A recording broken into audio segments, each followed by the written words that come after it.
Hello students, आज हम करने वाले हैं rate of nuclear disintegration, half life period and average life. सबसे पहले स्टार्ट करने से पहले अगर आप मेरे चैनल पे नए हैं या आपने अभी तक मेरे चैनल को सब्सक्राइब नहीं किया है तो मेरे चैनल को सब्सक्राइब कर लीजिए। और सिर्फ सब्सक्राइब ही नहीं करना, इस वीडियो को ज़्यादा से ज़्यादा शेयर भी कीजिएगा और बेल आइकन को प्रेस कर लीजिएगा ताकि आपको आने वाले नेक्स्ट वीडियो की नोटिफिकेशन टाइम पर मिल सके।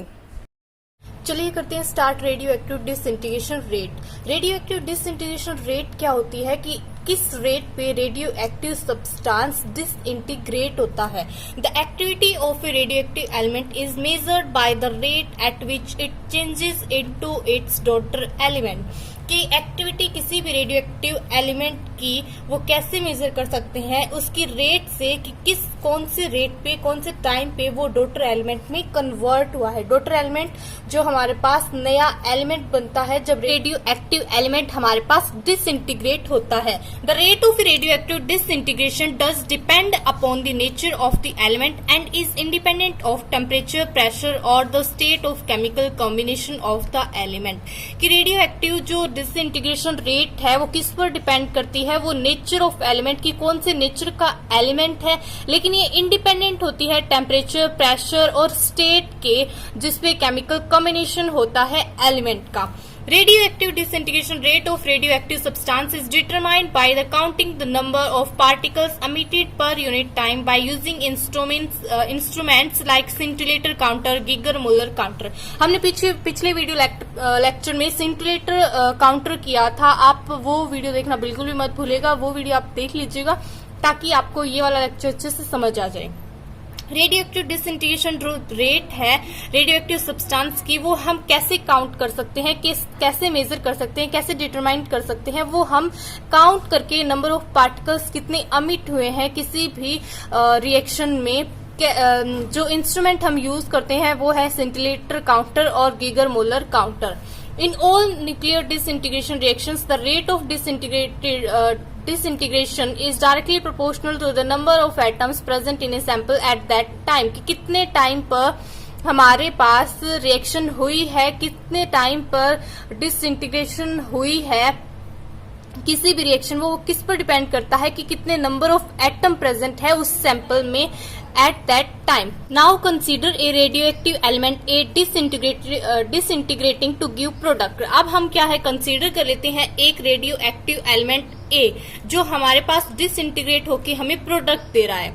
ठीक है, तो नंबर ऑफ एटम्स क्या हमने लेट कर लिए एन नोट, जो कि स्टार्टिंग में हमारे पास नंबर ऑफ एटम्स है जब हमारे पास टाइम t इक्वल टू 0 है।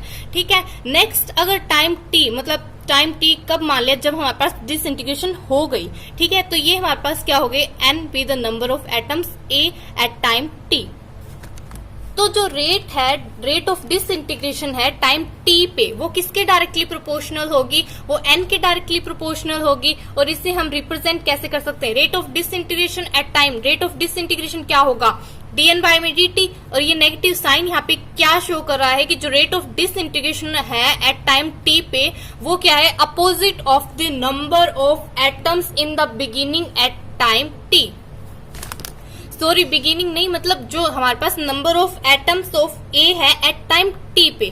ठीक है, तो हमारे पास ये अपोजिट है तो यहाँ पे हमने नेगेटिव साइन ले लिया। अब ये जो डायरेक्टली प्रोपोर्शनल है हमारे पास n के, तो ये प्रोपोर्शनलिटी साइन जब हम हटाएंगे तो हमारे पास क्या आ जाएगा, लैम्डा। लैम्डा क्या होता है, डीके कांस्टेंट या फिर डिसइंटीग्रेशन कांस्टेंट। ये इसको मैंने इक्वेशन फर्स्ट नाम दे दिया। अगर इस इक्वेशन को हम रीअरेंज करके इसका इंटीग्रेशन कर दें, ठीक है, देखिए now rearrange equation 1 and integrate it. इसको हम क्या करते हैं, इंटीग्रेट करते हैं। रीअरेंज कैसे करना है कि इस dt को हम इस साइड ले आए और जो हमारे पास dn के साथ n ले आए, तो n इस साइड जाएगा तो क्या हो जाएगा, डिवाइड में हो जाएगा, तो माइनस dn बाय में n, माइनस dn बाय में n, और इंटीग्रेशन कर दिया हमने। अगर इंटीग्रेट करते हैं हम 1 बाय n, मान लीजिए हमारे पास 1 बाय में a है, तो इसका इंटीग्रेशन क्या होता है, इसका इंटीग्रेशन होता है नेचुरल लॉग a। यहाँ पे भी हमने सेम वैसे ही किया, dn बाय में n नेचुरल लॉग n। ये हमारे पास क्या हो गया, 1 का इंटीग्रेशन क्या होता है, ये तो हमारे पास कांस्टेंट है लैम्डा जो कि डिसइंटीग्रेशन कांस्टेंट है, तो 1 का इंटीग्रेशन क्या होता है t। यहाँ पे क्या आ गया, टी लैम्डा टी प्लस सी इक्वल, ये हमारे पास सी क्या है, इंटीग्रेशन कांस्टेंट है। इस इक्वेशन को मैंने नाम दे दिया इक्वेशन 2। सी हमारे पास क्या है, इंटीग्रेशन कांस्टेंट। अगर मैं मान लू हमारे पास जब टाइम t इक्वल टू 0 था, वहां पे नंबर ऑफ एटम्स कितने थे, n नोट थे, n नोट थी ही स्टार्टिंग में मैंने बताया था कि हमारे पास n naught be the number of atoms in the beginning at time t equal to 0। तो t इक्वल टू 0 होगा, तो यहाँ पे इस इक्वेशन में पुट करिए t इक्वल टू 0 लैम्डा, ये पूरी टर्म क्या हो जाएगी 0। c इक्वल्स टू कितना आ गया, minus natural log n naught, क्योंकि हमारे पास number of atoms n naught है यहाँ पे।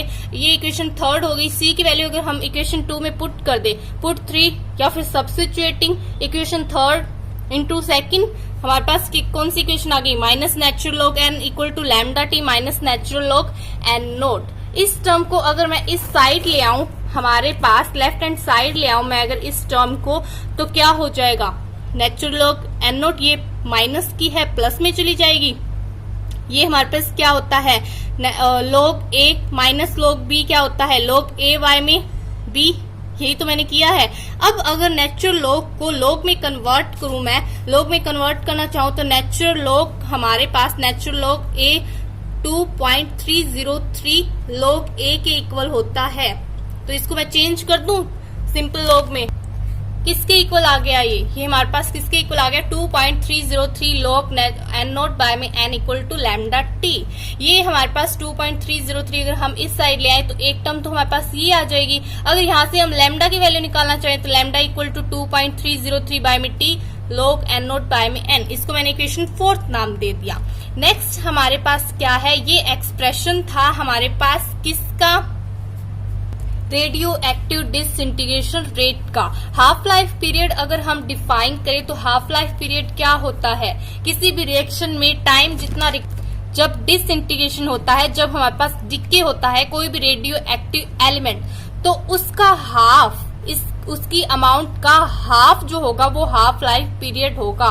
मतलब कि जितना टाइम रिक्वायर होता है डिसइंटीग्रेशन के लिए किसी भी रेडियो एक्टिव एलिमेंट का, उसका हाफ हमारे पास हाफ लाइफ पीरियड होगा, और इसे हम डिनोट करते हैं टी हाफ से। Each radioactive element has its characteristics half life period. हर एक रेडियो एक्टिव एलिमेंट का खुद का हाफ लाइफ पीरियड होता है, अपना खुद का हाफ लाइफ पीरियड होता है। For example, the half-life period for the radioactive decay of uranium-238 is 4.51 multiplied by 10 raised to power 9 years, and that of radium-226 is 1.62 multiplied by 10 raised to power 3 years। इतना मतलब कि uranium-238 का इतना half life period होता है, और हमारे पास रेडियम जो 226 है उसका इतना होता है। T half that is half life period does not depend upon the initial amount of radioactive element. लेकिन ये किस पर डिपेंड करता है, ये डिपेंड करता है वैल्यू ऑफ लैम्डा। इस चीज को हम कैसे प्रूव कर सकते हैं, देखिए, after time T half that is after half life period half of the atoms of radioactive substance disintegrate। Simple सी बात है कि हाफ लाइफ पीरियड के बाद में हमारे पास क्या है, हाफ जो रेडियो एक्टिव एलिमेंट्स होते हैं वो डिसइंटीग्रेट हो जाते हैं। मतलब जो नंबर ऑफ एटम्स है वो किसके इक्वल आ जाएंगे, n नोट बाय में 2 के। इस वैल्यू को हम सब्स्टिट्यूट कर दे जो हमने रेट ऑफ डिसइंटीग्रेशन में लैम्डा की वैल्यू निकाली थी। हमारे पास क्या थी, इक्वेशन 4 थी हमारे पास, log n नोट बाय में n equal to lambda T by में 2.303। इसमें अगर हम पुट कर दे तो क्या हो जाएगा, हमारे पास n नोट की जगह n की जगह क्या हो जाएगा, n नोट बाय में 2। ये अगर हम ऊपर लेकर जाएं तो 2 बाय में n नोट से n नोट कैंसल, log हमारे पास कितना रह जाएगा 2। ये देखिए यहाँ पे t की जगह कितना आ जाएगा, t हाफ, क्योंकि ये t हाफ की वैल्यू है n की, तो यहाँ पे t हाफ की वैल्यू निकालेंगे तो क्या होगा, t half equal to 2.303 divide by में लैम्डा। log 2 की वैल्यू कितनी होती है, बताइए, log 2 की वैल्यू कितनी होती है, log 2 की वैल्यू होती है 0.3010। ये अगर हम इसमें पुट करेंगे तो हमारे पास इन दोनों की मल्टीप्लाई करने के बाद हमारे पास आएगा 0.693 डिवाइड बाय में लैम्डा। तो लैम्डा यहाँ पे क्या है, कांस्टेंट। तो जो टाइम रिक्वायर होता है किसी भी डिसइंटीग्रेशन के लिए वो 1/2 of the original amount of radio active substance होता है, और ये इनिशियल अमाउंट के इंडिपेंडेंट होता है, ये सिर्फ डिपेंड करता है लैम्डा पे। इस एक्सप्रेशन से हमने ये चीज प्रूव कर दी। अब सिग्निफिकेंस क्या होता है हाफ लाइफ पीरियड का? The value of half life period can give some idea regarding the relative stability of radio isotopes, कि हमारे पास जो हाफ लाइफ पीरियड है वो आइडिया देता है स्टेबिलिटी के बारे में रेडियो आइसोटोप्स की। कैसे? जो हमारे पास आइसोटोप जिनका हमारे पास लॉन्गर हाफ लाइफ पीरियड होता है वो ज्यादा स्टेबल होते हैं, ठीक है। जिसका हमारे पास लोअर हाफ लाइफ पीरियड होता है, जिसका हमारे पास शॉर्टर हाफ लाइफ पीरियड होता है, वो क्या होते हैं हमारे पास कम स्टेबल होते हैं, ठीक है। जैसे कि एग्जांपल लें, अगर हम यूरेनियम 238 का, अभी हमने थोड़ी देर पहले यूरेनियम 238 का हाफ लाइफ पीरियड बताया था 4.5 मल्टीप्लाई में 10⁹ ईयर्स। इसका ईयर्स में है हमारे पास हाफ लाइफ पीरियड जो कि काफी लॉन्गर है, तो ये क्या होगा? ज्यादा स्टेबल होगा। किससे? पोलोनियम से। पोलोनियम हमारे पास क्या है? 214, जिसका हमारे पास काफी शॉर्ट हाफ लाइफ पीरियड है जो कि सेकंड्स में है, 1.64 मल्टीप्लाई में 10⁻⁸ second. It implies that polonium is highly unstable. ये क्या होगा? हाईली अनस्टेबल होगा as compare to uranium 238। Next हमारे पास है यूनिट्स ऑफ रेडियो एक्टिविटी। अगर हम बात करें यूनिट्स ऑफ रेडियो एक्टिविटी की, तो रेडियो एक्टिविटी की यूनिट होती है हमारे पास बैकवर्ड। बैकवर्ड मीन्स इसे हम डिफाइन कर सकते हैं 1 इंटीग्रेशन पर सेकंड। हर सेकंड में हमारे पास 1 इंटीग्रेशन। मीन और एवरेज लाइफ हमारे पास नेक्स्ट टॉपिक है, मीन और एवरेज लाइफ। मीन और एवरेज लाइफ किसी भी सब्सटेंस की क्या होती है? Ratio of the total time of all the radio active atoms to the total number of atoms in it, कि हमारे पास कितना टाइम रेडियो एक्टिव एटम्स लेते हैं, वो टोटल टाइम और total number of atoms in it, कितने हमारे पास radio active substance में एटम्स है, ये हमारे पास क्या होगा? मीन और एवरेज लाइफ। इसे हम डिनोट करते हैं लैम्डा डैश से, और ये हमारे पास किसके इक्वल आ जाता है? 1 में लैम्डा के। 1 में लैम्डा, तो लैम्डा की वैल्यू हमने क्या निकाली थी? टी हाफ की वैल्यू हमने क्या निकाली थी? T half equal to 0.693 divide by में लैम्डा। यहाँ से हम लैम्डा की वैल्यू निकाल सकते हैं। लैम्डा इक्वल टू कितना हो गया? लैम्डा इक्वल टू कितना हो गया? 0.693 डिवाइड बाय में टी हाफ।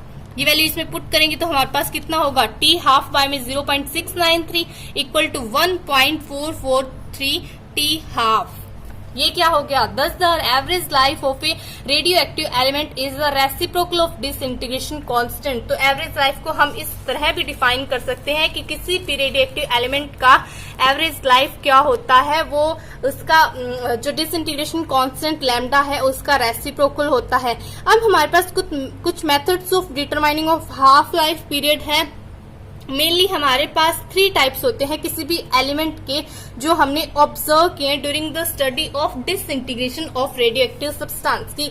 ड्यूरिंग हमारे पास क्या है? रेडियोएक्टिव डिसइंटीग्रेशन के टाइम हमने 3 टाइप्स ऑफ एलिमेंट को ऑब्जर्व किया है। वो कौन कौन से हैं? देखिए, elements having normal half life period, जिनका हमारे पास नॉर्मल हाफ लाइफ पीरियड होता है। Elements having large half life period, इसमें हम एग्जांपल दे सकते हैं रेडियम का। Elements having short life period, जिनका हमारे पास शॉर्ट लाइफ पीरियड होता है। इन सब के लिए, इन एलिमेंट्स के लिए हमारे पास डिफरेंट मेथड्स यूज होते हैं। सबसे पहले अगर हम बात करें for elements having short half life period, this can indirectly be determined with the help of the quantitative relationship between the half life period and the range of a particles emitting by it, first discovered by Geiger in नर्टल।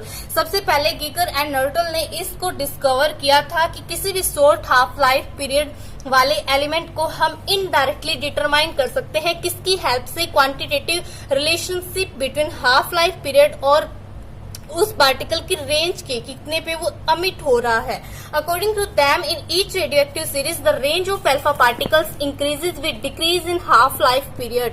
कि उनके according क्या था, Geiger and नर्टल ने बताया, तब उनके according क्या था कि जो रेडियोएक्टिव सीरीज है उसकी रेंज, उसमें जो अल्फा पार्टिकल्स की रेंज है वो इंक्रीज होती है। किसके डिक्रीज होने के साथ? हाफ लाइफ पीरियड के डिक्रीज होने के साथ। जब Thus, if a graph is plotted between ranges of alpha particle and half life period, a straight line will be obtained। तो हमारे पास जब हम अल्फा पार्टिकल और हाफ लाइफ पीरियड के बीच में जो ग्राफ प्लॉट करते हैं तो वो हमारे पास स्ट्रेट लाइन आता है। नेक्स्ट अगर बात करें हम elements having large half life period की, जैसे कि हमारे पास रेडियम है, by determining the number of alpha particles emitted by 1 gram of radium in unit time the half life period can be calculated by scintillation method. ये हमारे पास scintillation method से हम डिटरमाइन कर सकते हैं वेरी इजिली। ये method हम use करते हैं when alpha particles emitted by radium are permitted to strike against a fluorescent screen of zinc sulfide। जब हमारे पास alpha particles zinc sulphide plate के साथ स्ट्राइक करते हैं तो हमारे पास सिंटिलेशन प्रोड्यूस होती है। सिंटिलेशन पिछले लेक्चर में भी अच्छे से समझाया था कि सिंटिलेशन हमारे पास प्रोड्यूस होती है, और हर सिंटिलेशन जो ईच सिंटिलेशन है कोरस्पॉन्डिंग विद 1 अल्फा पार्टिकल, कि हर जो सिंटिलेशन जो ईच सिंटिलेशन जो हर एक सिंटिलेशन है वो क्या है, अल्फा पार्टिकल के साथ स्ट्राइक होती है। मतलब कि एनर्जी है वो अल्फा पार्टिकल के डायरेक्टली प्रोपोर्शनल होती है कि कितने पार्टिकल्स हिट कर रहे हैं जिंक सल्फाइड स्क्रीन को। ठीक है। An experiment was performed by taking dilute solution of radium salt containing 10⁻⁻6 mega of the salt, megagram of the salt. The number and the scintillation produced were noticed। कि इस experiment को हम कैसे perform कर सकते हैं, जब हम डाइल्यूट सॉल्यूशन ले ले रेडियम साल्ट का, जिसमें हमारे पास साल्ट कितना कंटेन करता है 10⁻⁻6 मेगाग्राम, और जो नंबर ऑफ सिंटिलेशंस है वो प्रोड्यूस होंगे वो हम नोटिस करते रहेंगे साथ साथ में। The screen subtended a solid angle of π/3 radians. मतलब क्या है, it means that scintillation observed over the whole sphere will be, whole sphere में जो हमारे पास 36 कितनी होगी 36। Thus the number of alpha particles emitted by 1 gram of radium in 1 second will be 36 multiply में 10⁻9। दैट इज हम इसे और भी तरीके से लिख सकते हैं 3.6 मल्टीप्लाई में 10⁻10। आई होप आपको ये लेक्चर अच्छा लगा होगा। अगर ऐसा है तो वीडियो को लाइक करिएगा, कमेंट बॉक्स में मुझे कमेंट करके जरूर बताइएगा। In case of any doubt आप मुझे मेरे इंस्टाग्राम पेज पे भी फॉलो कर सकते हैं, उसका लिंक आपको डिस्क्रिप्शन बॉक्स में मिल जाएगा। और अदर सब्जेक्ट्स के नोट्स के लिए, वीडियो लेक्चर्स के लिए आप मेरे चैनल पे जाके प्लेलिस्ट चेक कर सकते हैं। आपको अदर सब्जेक्ट्स के नोट्स भी वहाँ पे प्रोवाइड हो जाएंगे, वहाँ पे हैं सारे वीडियो लेक्चर्स। नेक्स्ट वीडियो के लिए मेरे साथ बने रहिएगा। Thanks for watching.